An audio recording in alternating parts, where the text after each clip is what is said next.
Hello，Hello，係啦，歡迎大家收睇展能藝術在香港網上平台及資料庫 The Platform 嘅海外藝術家線上節目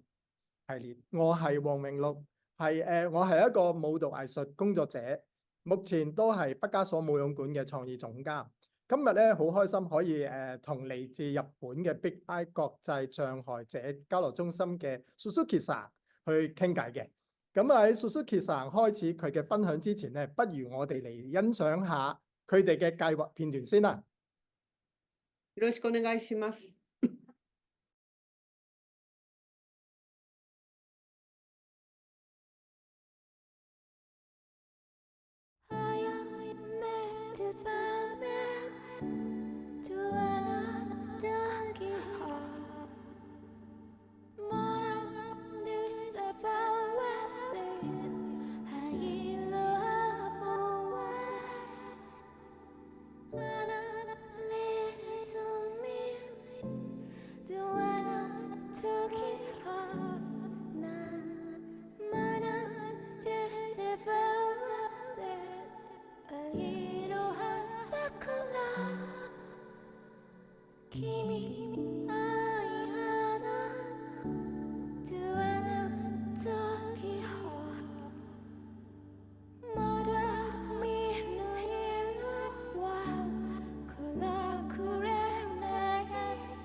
はい、私は国際障害者交流センタービッグアイの鈴木と申します。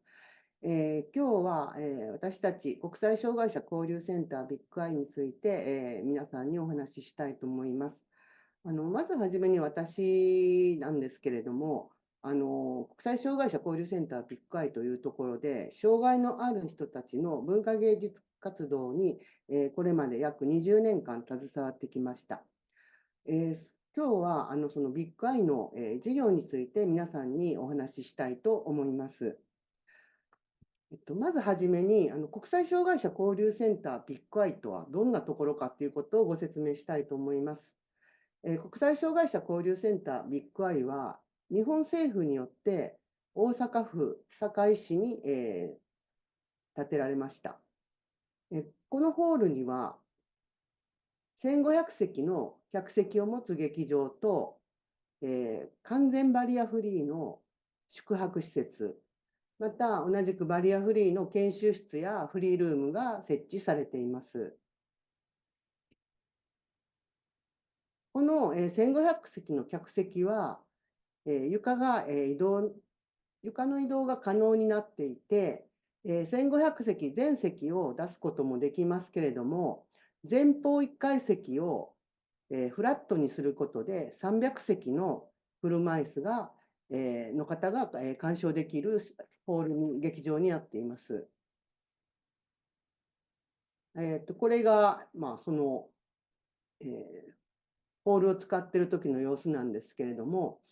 車椅子のブロックをいろんなところに設置できるんですね。例えば、この丸いところを見ていただいたら分かるんですけれども、一部の客席を潰して、車椅子の方が鑑賞できるようなスペースを作るっていうこともできます。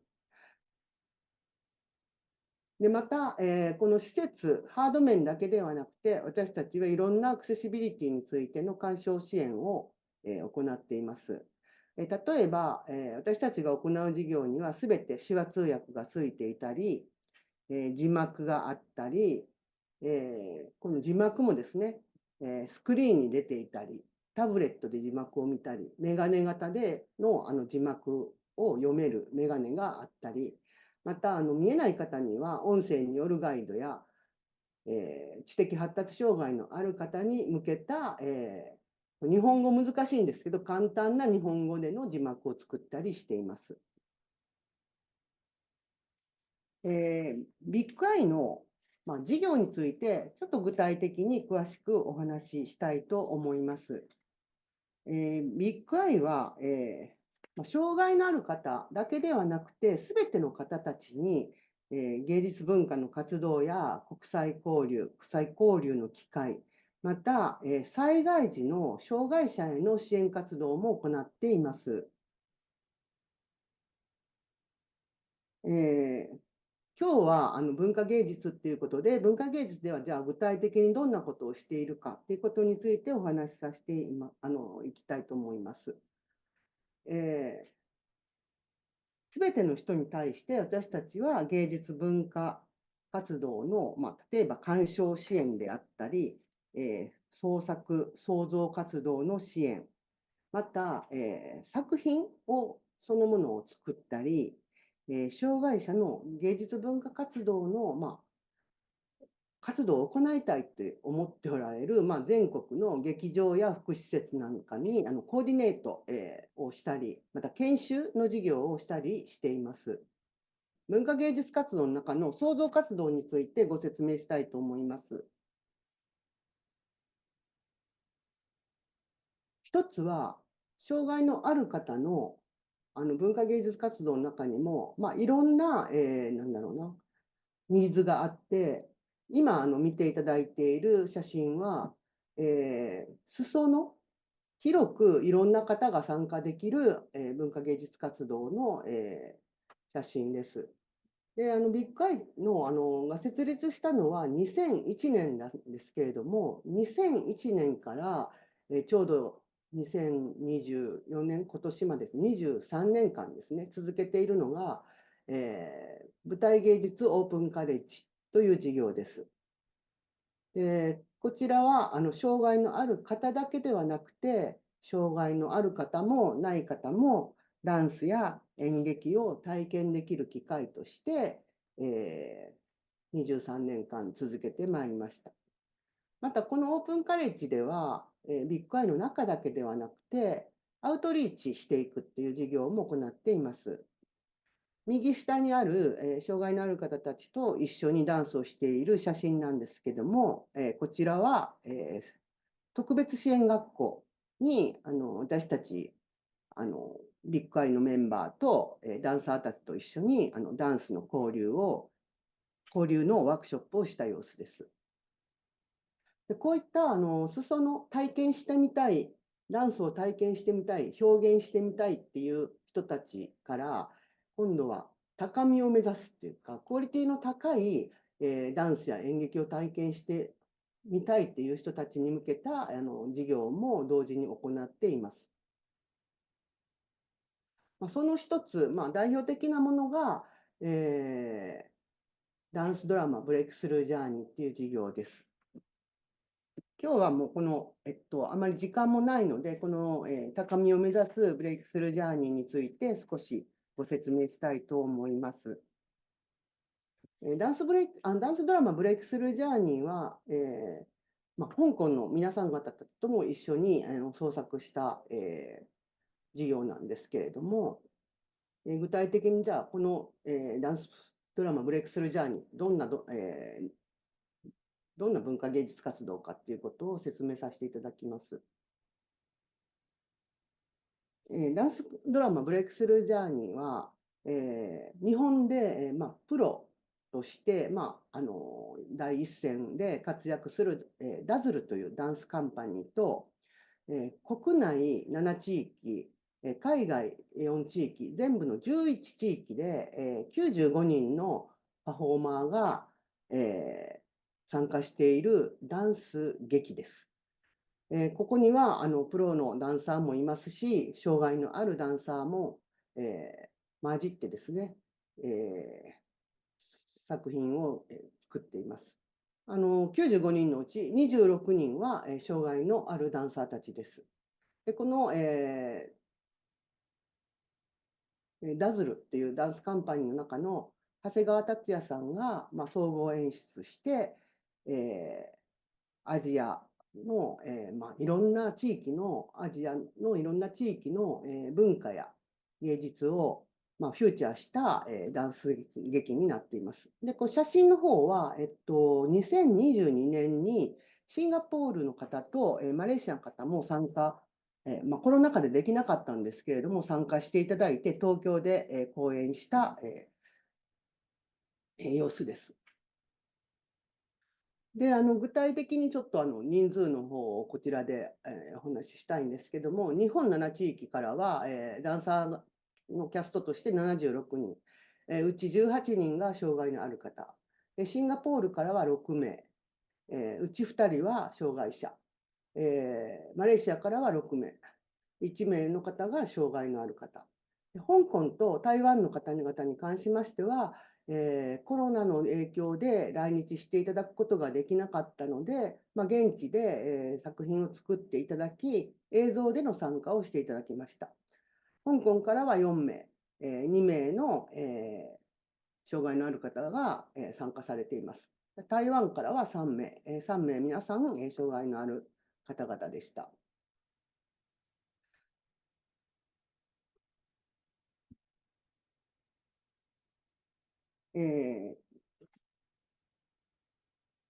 で、このダンスドラマっていうのは、なぜ、こういうドラマが、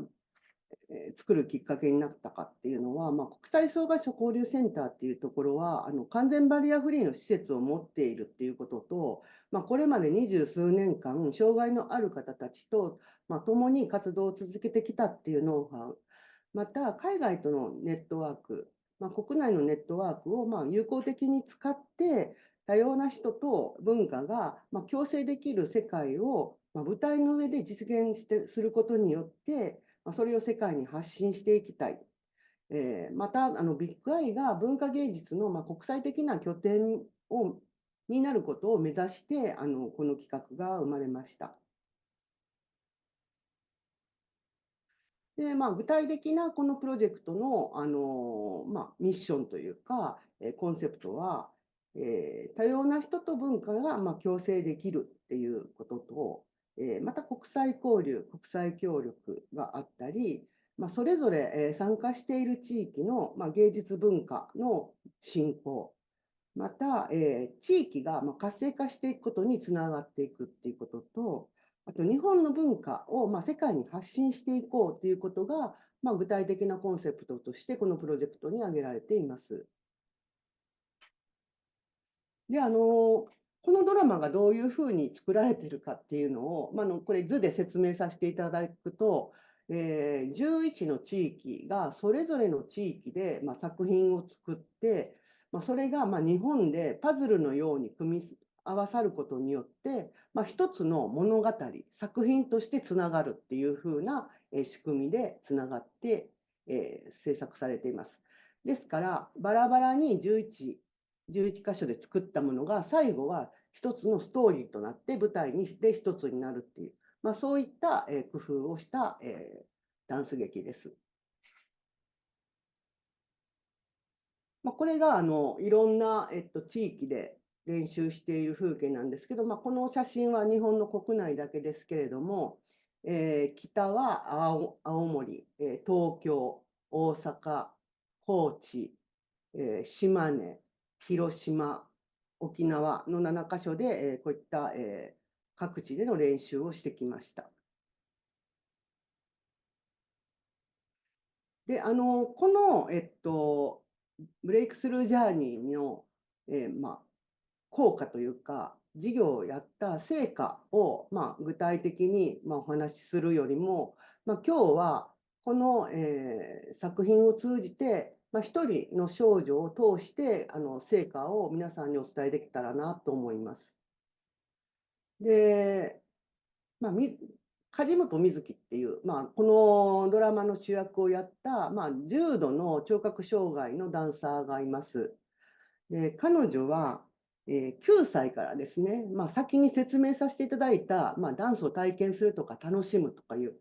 広い裾野のところで、参加できるオープンカレッジに9歳から通っていました。そこでダンスワークショップを行っているうちに、彼女はもっとダンスを上手くなりたい、プロになりたい、プロのダンサーとして舞台に立ちたいっていう夢を描くようになります。ただ、日本ではなかなかその障害のある方がプロフェッショナルとして、ダンサーになることや俳優になることはなかなか難しいのが現状です。またそういったことを目指す道筋っていうのも、日本でも、なかなかまだ、見つけることが難しいのが今の課題にもなっています。そういった道筋を私たちがやっぱり作っていく必要があるなっていうことで、ブレイクスルージャーニーができた理由の一つでもあるんですけれども、じゃあ、彼女のようにもっともっと高みを目指したいとか、プロになりたいっていう人たちに、どういった、事業活動をしていくことがいいだろうっていうことで考えたのが、やっぱり一流のプロの人たちと一緒に、文化芸術活動をするっていうことでした。で、彼女の場合は、こういった、海地森山、森山海地さんっていう、これも日本のトップダンサーの方と、が作る作品をビッグアイで作ったり、このダンスカンパニー、ダズルですね、このブレイクスルージャーニーを、総合演出しているダズルの、方々と一緒にダンスを創造したりっていうこと。だからプロと障害のある方たちを出会う、活動、事業を行うようになってきました。で、プロと障害のある方たちが、一緒にダンスをするっていうことで、新しいこともやっぱり生まれてきたんですね。で、それは芸術との、演出としても新しいものが生まれたっていうことがあります。このブレイクスルージャーニーでは、また映像を見ていただいたら分かるかもしれないんですけれども、4人の、彼女の主役の周りに4人のダンサーがいます。黒い服を着た、この4人の女性のダンサーたちは、彼女の心の声という役で出演しているのですけれども、実は、聞こえない彼女がどうして約2時間、ドラマの中で踊り続けていられるかっていうのは、やっぱり音が聞こえない、踊り出すきっかけがわからない時に、この4人のダンサーが実は合図を出しているっていう。で、なんですかね、それがあたかもサポートしてるっていうことではなくて、演出の一つとして取り込まれているところが、やっぱりなかなか逆に面白い作品につながったのではないかっていうふうに、作品として面白さっていうか魅力が出てきたと思っています。で、また彼女が踊るためにはこういった本番の時だけではなくて、舞台のなんか上にある、上に立つ時には、稽古の時には、こういった手話通訳の方が常に同行していたり、手話だけでは難しい時は、文字情報や、あとスピーカーですね。稽古の時のスピーカーの音の調整など、いろんな視覚の情報を彼女に与えながら、作品を作っていくことができました。で、彼女はその後いろんなことを経験して、フェスティバルへの参加であったり、映画に出たり、また、2020の東京オリンピック・パラリンピックの、パラリンピックの開会式のですね、ソロダンサーとしてもやっぱり活躍する。彼女が夢に描いたものに少しずつ近づいてきているっていうのが、今の、彼女の状況です。で、彼女から、えーこの最近ですね、これまでのビッグアイの活動で、どういうことを見つけたかっていう私は質問をしてみました。で、これはほぼ彼女が言った言葉通りです。で、ちょっと彼女の言葉を書いて皆さんにお伝えすると、彼女は、聞こえなくて辛い思いをしてきましたけれども、それは今も続いています。でも、聞こえていても辛いことは同じようにあるということが分かりました。また、人は他人と、心を通わせることによって幸せを感じるものだということも分かりました。聞こえなかったからこそ、未来に続く大切な出会いがたくさんあったと思います。自分の夢は叶うかもしれないという可能性や希望を持つことができました。彼女はこういったものを、ビッグアイの活動から得たというふうに言ってくれました。じゃあ、彼女は与えられた側だけか、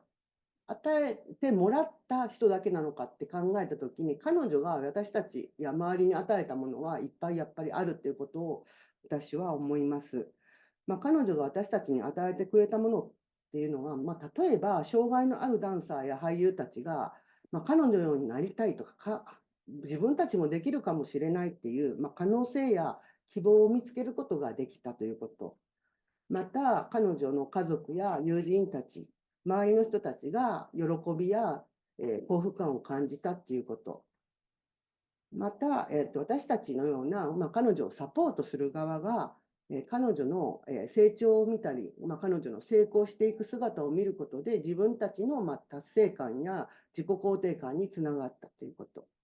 また、彼女をきっかけにいろんな人のつながりができたり、彼女が出るっていうことです。先ほどの演出のように、新たな芸術が生まれる。芸術の新しい価値が生まれるということと同時に、社会にその新しい価値を提供できたということがあるかと思います。私たちビッグアイは常に心がけていることがあります。障害は社会の中にあるものだということ。障害の種別と支援は多様であります。障害の種別と特性を理解した上で私たちは支援に取り組むようにします。また、障害のある人の意思決定を尊重します。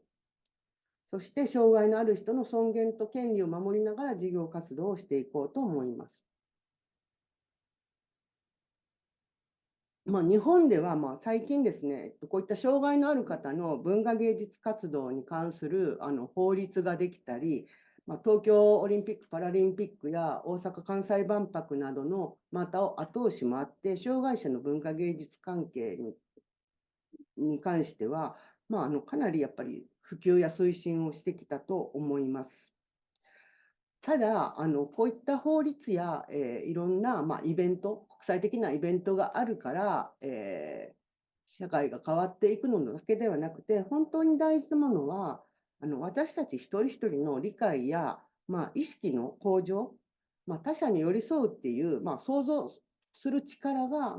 本当は一番大事なんだっていうことも、ビッグアイのスタッフにはいつも共有しながら事業活動をしています。こういった、これがブレイクスルージャーニーの時の様子なんですけれども、みんな障害があるとかないとか関係なく、みんなやっぱり一つの舞台を作るっていうことですごく幸せそうな顔になってるっていう。こういった事業を私たちはさっきの、ミッション、コンセプトを持ちながら、続けていきたいなっていうふうに考えています。で、日本全体でいうと、今、ウェルビーイングっていう言葉が、よく使われるんですけれども、福祉や文化芸術の現場で使われる言葉が、今、割とメインに使われている言葉なんですけれども、ウェルビーイングっていうのは、身体的や精神的、社会的に満たされている、多面的な幸せが、継続していくということなんですね。で、この、継続していく幸せってどういう、概念かっていうことを、改めて私たち調べてみました。で、一つ、幸せの定義として、一つは、ポジティブな感情を生み出すことっていう。また、何かに没頭や集中できるっていう、気持ちであったり、人とのつながり、共に支えられる人間関係を築けること。また、生きる目的や、意義を持つこと。自己実現ということです。まさに先ほどの梶本瑞希は、やっぱりこういったいろんな幸福感っていう、ウェルビーイングのを得た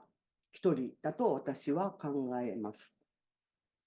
障害者の文化芸術活動は、本人の自己実現や自己の肯定感の向上、自己表現やコミュニケーション能力の拡大と、家族や支援者、周縁にいる人たちの人生や文化芸術の持つ多様な人と人をつなぐ力は、一人一人の多様な幸せと、社会全体の幸せにつながっていく。そういった実現に向けて、今後もビッグアイは活動を続けていきたいと思います。以上です。ありがとうございました。係咯，咁啊頭先聽到 Suzuki さん即係介紹咗好多 Big I 嘅一啲工作啦，同埋佢哋嘅嗰邊嘅設施嘅。咁我覺得呢個係一個非常之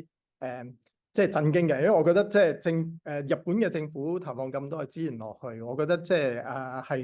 係好有即係視野去睇得到一個社會一路要繼續去向前行落去嘅時候咧，係要去建立一個咁樣嘅一個共融嘅一個社會嘅。咁我覺得即係喺呢個咁樣嘅一個理念下邊，佢哋去推動即係入邊嘅一啲活動咧，有好多一啲我都覺得值得我哋去借鏡，同埋值得我哋去思考嘅地方。咁我其實喺呢度都有幾樣嘢，我都覺得我想提出去問嘅，因為我覺得即係同我自己本身嘅嗰個工作都好有關啦。因為入邊有好多包括到佢哋講嘅一啲活動係同表演藝術有關嘅，咁所以我覺得關於呢方面咧，我就好想即係去問下即係 Suzuki さん佢哋喺呢方面嘅工作嘅一啲安排係點樣嘅？じゃあ、短く簡単に1個ずつ箇条書きっていうか、センテンスを短くして言います。一つは、まずブレイクスルージャーニー考えたときは、障害者のために、芸術作品を作るっていうふうには考えていません。で、というのは、まずは、人の心が動くような、感動を呼び起こせるような作品を作りたいって思ったことが一つです。じゃあ、そういった作品を作るときに、障害がある人とか、外国の方とか、いろんなバックグラウンドを持つ人が、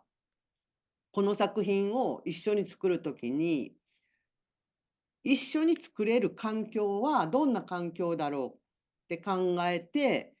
そこに障害があるなら、それを取り除いていこうっていう、順番で作品作りに挑みました。挑む作品作りを始めました。ビッグアイの仕事の仕方っていうのは、障害者のためっていうだけではなくて、考え方で言うと、誰も、排除しない、文化芸術とはどういう姿であるべきかっていうことを考えて仕事をしています。我諗頭先阿 Suzuki さん講得好好，即係嗰個即係的確係要如何去做一個打動人心嘅作品，而可以令到我哋即係唔再去 focus，即係或者唔再聚焦佢哋嘅一啲身體嘅失能，或者係一啲一啲同嗰個差異性。我覺得呢個係一個非常之好嘅一個做法嚟嘅，因為我覺得入去淨係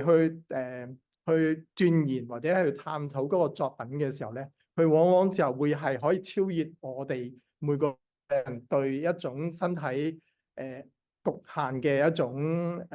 即係解放啊。咁我覺得即係呢個，但係就係因為咁樣，所以佢令到我再去產生另外一個問題。即係嗰個作品係啊，即係點樣可以有呢種咁樣，即係去產生要去做呢個作品嘅一個意念咧？佢嘅意念係點樣嚟啦？佢係點樣去計劃，同埋佢點樣去係啊？點樣去推動啊？因為呢件事係好複雜嘅。可能頭先三言兩語入邊咧，未必可以好清楚，可以即刻去講到。咁所以我都好想即係再請阿 Suzuki 可能再講多少少，例如去講唔排除任何人嘅文化，點樣去即係去包容用一種呢種咁嘅心態去包容各種嘅文化，而去製造出一個咁嘅作品。一番はやっぱりロックさんも理解されている、私も障害者の支援者だけではなくて、やっぱり自分は、芸術を作るアーティストの一人だと思っているので、まずは、どんな作品を作るかって先ほど申し上げたように、人に対して何かその作品、芸術を通してメッセージを送りたいっていうことがまず第一優先です。で、私たちは、やっぱ私も、ビッグアイも私も含めて、20数年間、やっぱこの仕事をしてきて、最初からそうであったわけではないんですけれども、障害のある人、まず障害のある人が、作品に参加するときに何が困るかっていうのは、それぞれの、体の違い、必要としている環境、そういったことをまず理解して意識していくっていう、そういうことが、今はできるようになりました。ですから、作品を作る。次に、どんな障害のある人がこの作品に参加するか。例えば、聞こえない人が参加するっていう時に、聞こえない人がこの作品作りの中で、聞こえないために必要なものは何かって考えて、それを準備していく。それを、聞こえない方だけではなくて、例えば自閉症の人、知的障害の人、外国人の方、みんな同じように一つの舞台に立つために、その場所に障害を感じる人たちの障害をなくしていくっていうのも、芸術作品を作る仕事と同時に私たちは行っているということです。まずそれですね。戦略的なものっていうのはそういう戦略でやっています。で、障害をどう考えるかっていうところだと思うんですけれども、結局は、障害があるからできないっていうことの、やっぱり社会の意識っていうのは、その人が、いろんな人が、芸術だけじゃなくて何かにアクセスするときに、障害を感じるっていうことは、その人が使えない、障害を感じるような環境しか今はないっていうふうにやっぱり考えていかないと、芸術の分野だけではなくて、社会全体も変わっていかないのかなっていうふうに感じています。作品ありきなんですよ。だから作品を作るっていうのが私の一番の仕事で、ブレックジャーニーの一番の仕事はそこで、なんで作るかっていうと、いろんなメッセージを、社会にメッセージを送りたいと思うんですよね。で、そのメッセージを送るためには、いろんな障害者とか外国の方たちが舞台の上にいることが必要だったんですね。で、なると、いろんな方たちが舞台の上に上がるためには、いろんな障害が出てくるわけですよね。聞こえないこととか、見えないこととか、歩けないこととか、でも一つの舞台に立ちたいっていう時に、立てない原因を私は同時に潰していくってことです。解決していくっていうこと。係啊，咁我覺得呢個就係正正我覺得係好 amazing 嘅地方，因為太多唔同嘅人一齊工作，一齊去做呢件事。我相信即係可以想像到佢係一個好極大量嘅工作量啦，同埋嘅好大嘅工程。咁因為要去理解一個人嘅身體嘅感受或者佢嘅需要，其實就唔係咁簡單，因為每個人都有唔同嘅一啲需要啦。咁所以我更加想知道啊，即係係啊，因為佢哋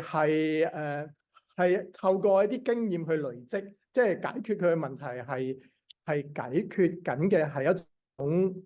藝術上邊嘅一啲需要啊，定係解決緊佢哋作為有一種身體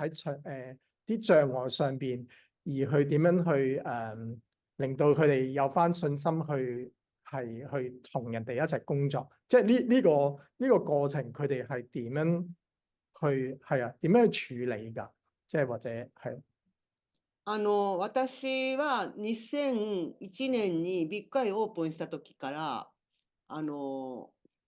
のような授業、さっき説明したような授業をやってたんですけど、どうやって分かったかっていうのは、どっちかっていうと、なんか本を開いて勉強するっていうよりも、実際にやってみて積み重ねてきて分かりました。っていうのが一つあります。だから、失敗もいっぱいありました。で、怒られたこともいっぱいありましたけど、やっぱりそのご本人たち、自分がその問題、その相手が抱えている問題を私がわからないときは相手に聞きます。何に困っているか。何があればあなたは踊れるのですかっていうことを、やっぱり対話ですね。コミュニケーションを取りながら相手を理解していくっていうことが、それをずっと積み重ねて経験も同時に積み重ねて、今このようna形で、仕事ができるようになったと思います。但係因為我哋始終佢最後係要 approach 一個藝術嘅生產㗎嘛，即係要去做一個作品。咁即係呢個佢哋嘅一啲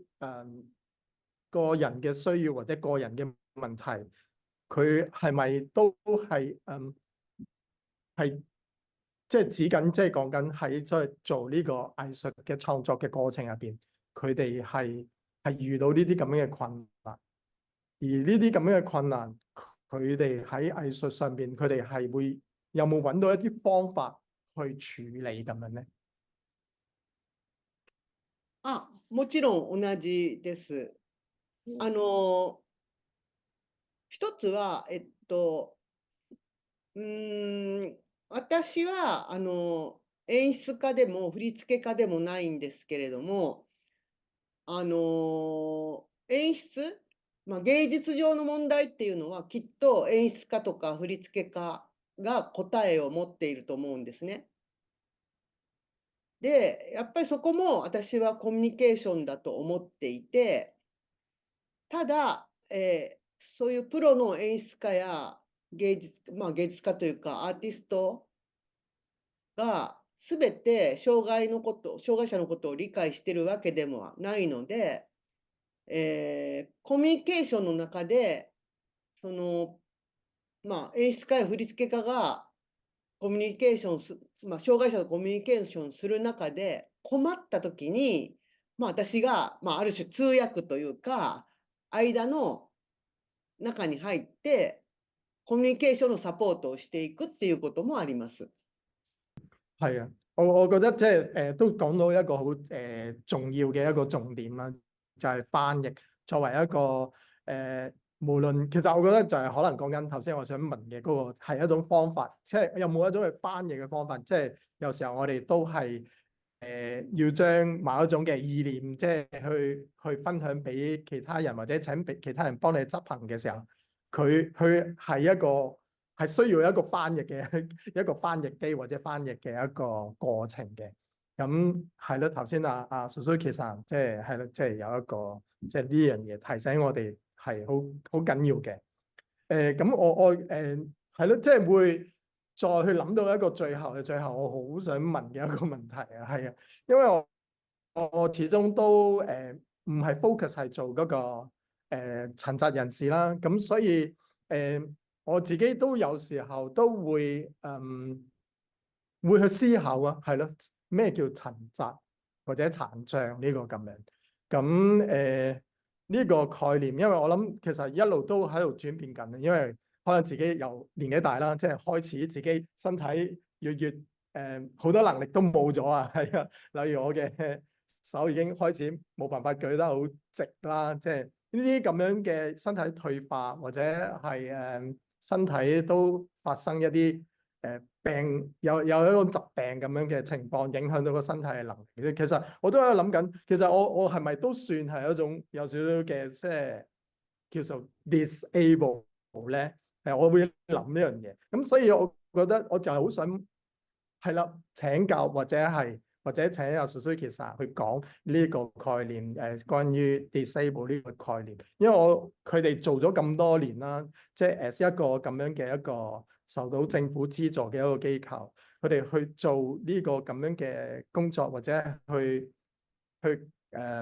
推動呢個咁樣嘅，等我哋大眾去理解呢個概念嘅時候，佢哋係會點樣去演繹嘅咧？或者係佢哋點樣去詮釋呢個咁樣嘅概念嘅？まず、障害者という人間はいないと思っています。で、こ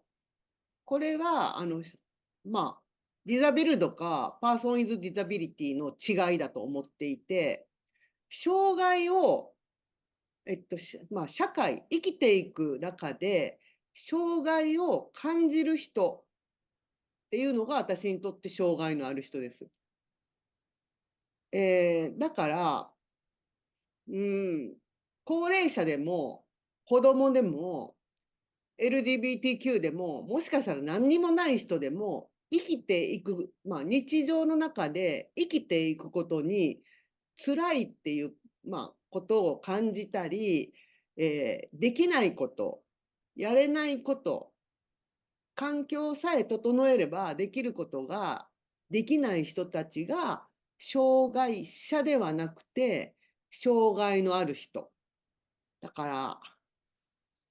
ディザビルドとパーソン・ウィズ・ディザビリティっていう、その人と障害は言うたら全く別物だっていうふうに考えています。